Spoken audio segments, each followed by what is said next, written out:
Greetings and welcome to the Dr. J Vlog series. It is Thursday, September 18th, 2025, and on Thursdays we talk about knowledge and science. We're talking about miracles this week, so I'm going to talk about the miracles of science. A bit of an oxymoron, perhaps in some senses, but the point is that science, of course, helps us to understand and explain the natural world, and can address, though, in a systematic or an empirical way, really the issues that lie beyond the natural world or the known laws of the universe. But that doesn't mean we can't appreciate, if you will, the miracle of scientific discovery and the technologies that have really helped transform our lived experiences here in the natural world.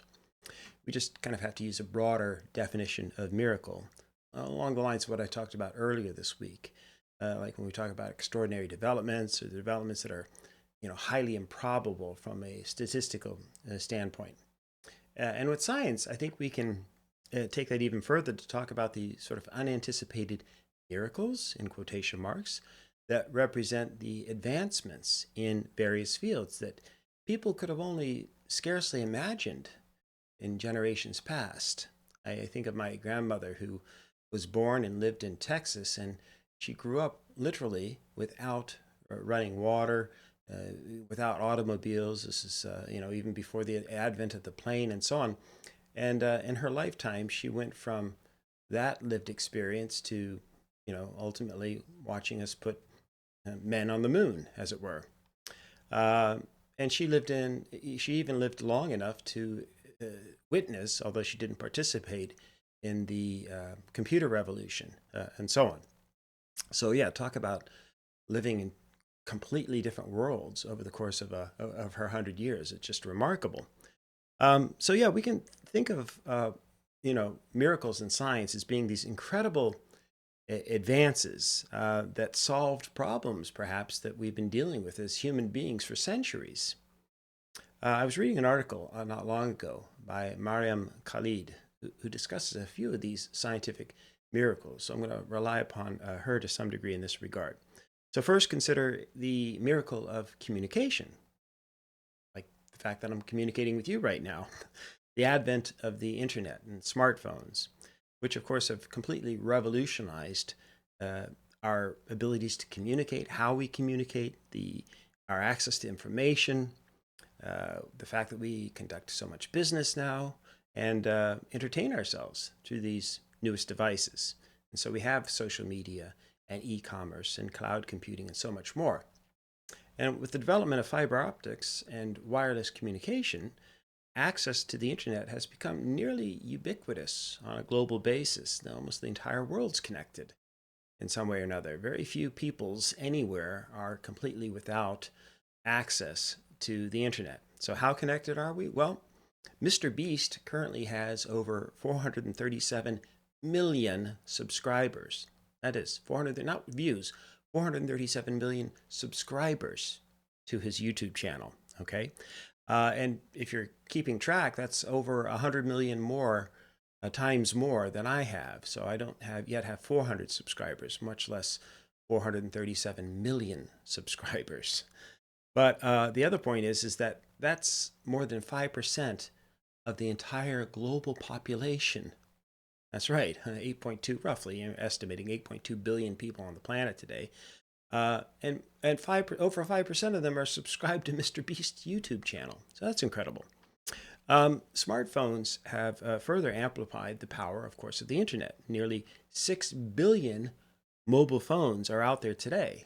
And so in just a few decades, these devices have evolved into these amazing computers. You probably have heard and you're aware that the average smartphone today has more computing power than all that we had in place and that was required to send people to the moon back in the day, back in 1969 and the early 70s. So these devices, of course, as I said, they're incredible computers in and of themselves. They allow people to do pretty much everything, from browsing the web to communicating via videos and texts, accessing, of course, all kinds of entertainment, and just our kind of the daily management of our everyday tasks in our lives. And then what about the miracles of medicine, vaccines and genetic engineering in particular? So vaccines have saved literally millions upon millions of lives. They've provided immunity against all kinds of deadly diseases such as smallpox and polio and measles.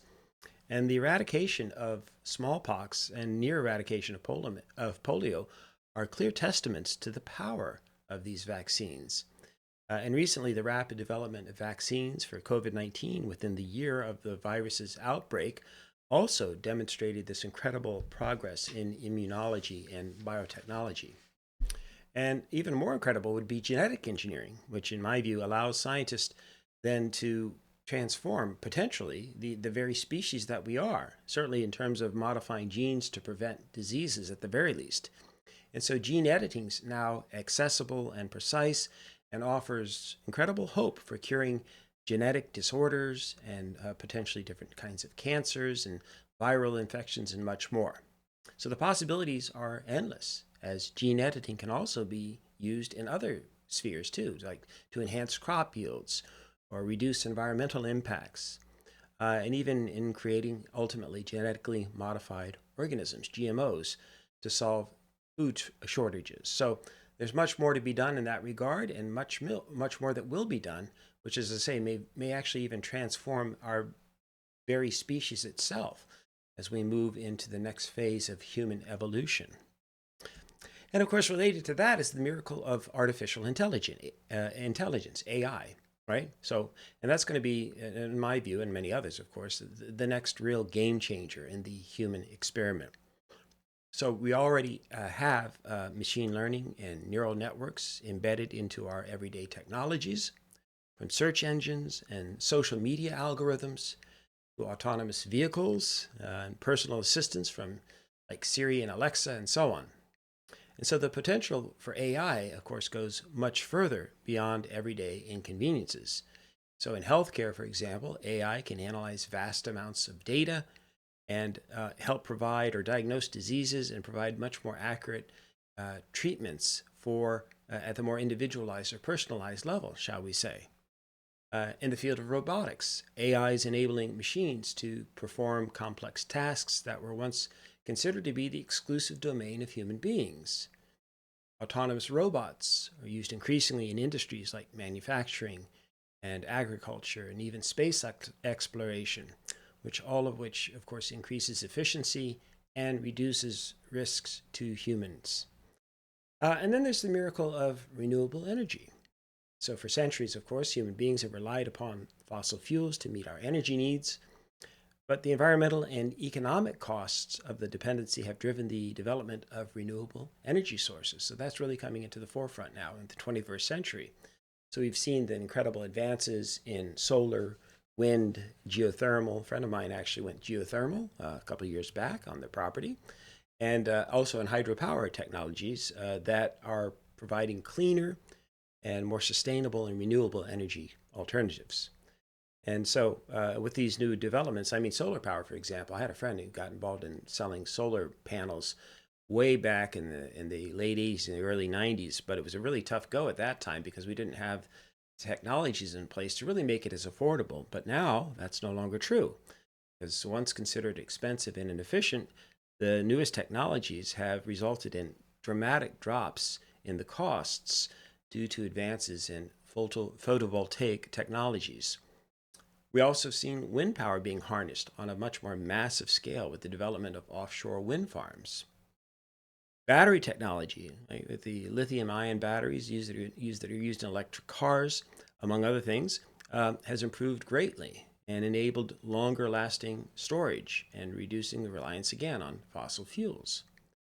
And so renewable energy is not only a miracle of engineering, but also really a fundamental solution to combating the problems of climate change.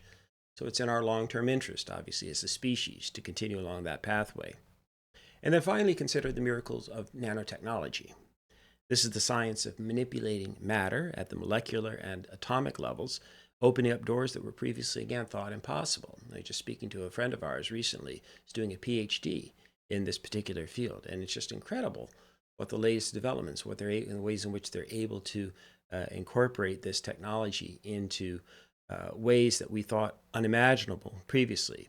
It allows, in particular, and what she's working on is the creation of certain materials and even devices with these incredible properties, ranging from these super strong materials to ultra-efficient electronics.